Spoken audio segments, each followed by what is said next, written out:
Hi everyone, এই যে আজ আমাদের বাগানে চলে এলাম। এখানে যে সিম গাছ, লাউ গাছ, আর এই যে নিচে হচ্ছে এগুলো মরিচ গাছ। গাছগুলো আসলে খুব ভালো অবস্থায় নেই, অনেক দিন ধরে মরিচ নেওয়া হচ্ছে এর থেকে।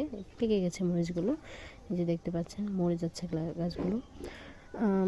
এ তো আর এটা হচ্ছে আমাদের লাউ গাছ, এতে ফুল এসছে, আর কুমড়ো গাছও আছে সাথে, লাউ কুমড়ো একসাথেই।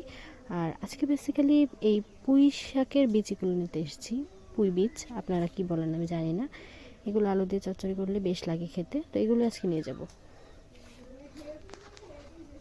হাই এভরিওয়ান, এই যে আজ আমাদের বাগানে চলে এলাম। এখানে যে সিম গাছ, লাউ গাছ, আর এই যে নিচে হচ্ছে এগুলো মরিচ গাছ। গাছগুলো আসলে খুব ভালো অবস্থায় নেই, অনেক দিন ধরে মরিচ নেওয়া হচ্ছে এর থেকে। পেকে গেছে মরিচগুলো, এই যে দেখতে পাচ্ছেন মরে যাচ্ছে গাছগুলো। এ তো আর এটা হচ্ছে আমাদের লাউ গাছ, এতে ফুল এসছে, আর কুমড়ো গাছও আছে সাথে, লাউ কুমড়ো একসাথেই। আর আজকে বেসিক্যালি এই পুঁই শাকের বীজগুলো নিতে এসেছি।